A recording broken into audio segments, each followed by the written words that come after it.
Magandang araw po, welcome po sa aking channel, Log9 TV. Patalasasan po, meron po ba kayong mga properties na napapabayaan or non-performing assets? Plan nyo ibenta, pero wala kayong oras sa pagbibenta nito. Kung ito'y pagkakatiwala nyo po sa amin, tawag lang po kayo sa aking numero, usap po tayo, gawan ko po ng video for free. Yes, libre po, wala po kayong babayaran. Tutulungan pa namin kayong mabenta ang inyong property.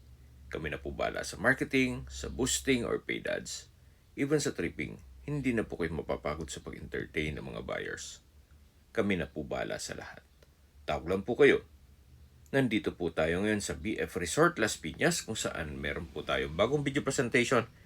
Isang subdivided lots. Meron po itong 130 lots with individual title.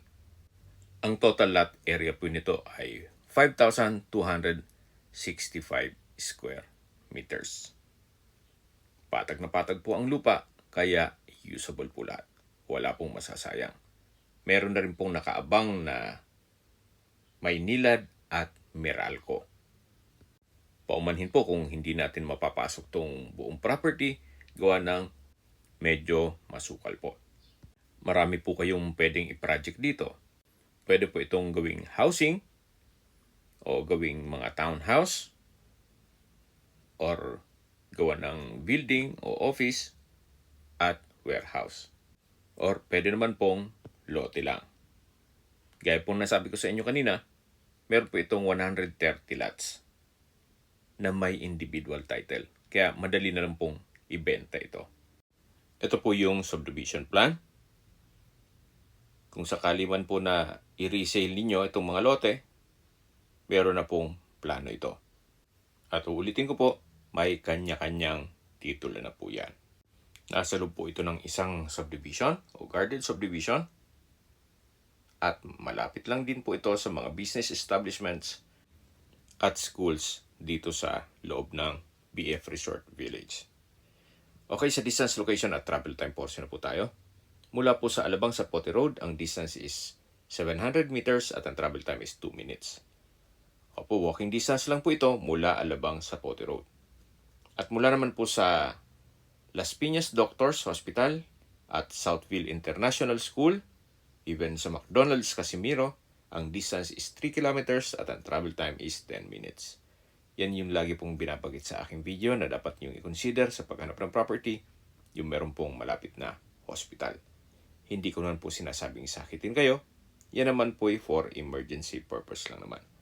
At mula naman po sa Robinsons Las Piñas, ang distance is 2.6 kilometers at ang travel time is 9 minutes. Mula naman po sa Perpetual Health Medical Center, ang distance is 2.8 kilometers at ang travel time is 7 minutes. Kung manggagaling naman po sa airport, ang distance is 16 kilometers at ang travel time is 30 minutes. Sa mga nag-skip po ng video, summarize ko lang po, ito pong property ay nasa BF Resort Las Piñas at may total lot area na 5,265 square meters. Ito po ay isang subdivided lots na meron pong 130 na individual titles. At meron na rin pong nakaabang na Maynilad at Meralco. Okay, sa presyo na po tayo. Binebenta po ito ni owner sa halagang 26,000 pesos per square meter. Kung may mga katanungan po kayo, tawag lang po kayo sa aking numero. At sa mga kababayan naman natin nasa ibang bansa, meron po akong Telegram. Sa mga iPhone user naman, may iMessage. Meron din pong Imo, Skype, Viber at WhatsApp. Same number lang po, 0917-316-3399. Sa mga nagtatanong naman po ng aming Facebook, meron po aming Facebook page na Log9 TV at Facebook Reels Video. Meron din pong TikTok at Instagram. May ibang YouTube channel po kami na The Log9 TV channel at Log9 TV Listings. Sana po naibigyan yung aming video presentation. Paki-like and subscribe na po sa aking channel para ma-update din po kayo sa aking future listings. Kung sakali po hanap niyo yung mas malaking sukat ng lupa, meron din po kami ibang listings na pwede niyong pagpilian. Huwag po kayong mag-atubiling tumawag sa amin, then let us know your budget para malaman namin kung anong property pwede namin i-alok sa inyo. Sa lahat pong viewers, subscriber, at nagtiwala po sa amin, salamat po sa suporta. Ingat po kayo lagi at yung pamilya. Maraming salamat po.